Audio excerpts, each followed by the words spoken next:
The European Union is set to reconsider the question of whether to include Lebanon-based Hezbollah on its list of terrorist organizations. A special working group will be meeting in Brussels this month to discuss how to cut ties with the group's military wing whilst maintaining relations with its political party. It's an idea that's gathered increasing support since Hezbollah reared its head in the Syrian conflict. After the United States and Israel labeled Hezbollah, a Shiite Lebanese political and military network, as terrorists, pressure has mounted on Europe to collectively do the same. Many EU members have so far been against sanctioning Hezbollah's political party, despite mounting evidence of their militia's involvement in terror attacks on EU soil.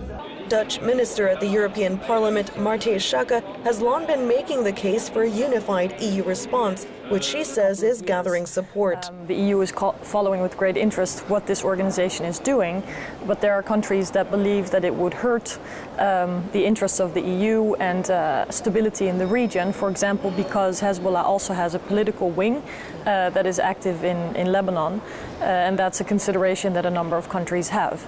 But some recent events, such as the attacks in Bulgaria, but also the role that Hezbollah is playing, an increasingly forceful and aggressive one in Syria, has changed the minds of a lot of governments, or has at least put it back prominently on our political agenda. And it's the Syrian crisis that's refreshed concerns of Hezbollah's ties to President Assad's regime and Iran, who provide them with financial and military support. The simple act of listing Hezbollah could also curb their operations in the conflict. We have to look at what financial flows stream through the EU, and it helps us to curb those and to freeze any possible assets, to impose visa bans on individuals once we list Hezbollah's military wing on the EU terror list.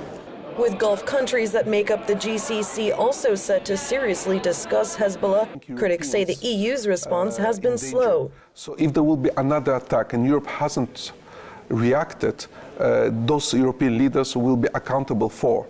And I think that much more pressure has to come out of the United States, which is still not enough, because still people look at the United States as the world policeman, which is important.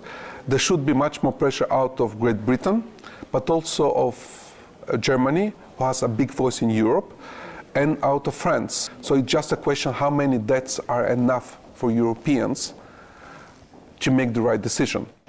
It may take the fresh sight of Hezbollah's military might in Syria for the EU to finally decide to cut ties. As with any major decision taken by the EU's 27 member states, unanimity will be required to put Hezbollah on the terror list, making it a far from straightforward process. The first steps of that, though, will involve a working group making its conclusions and presenting their advice to the EU in the coming months. Sandra Gottman for JN1 in Brussels.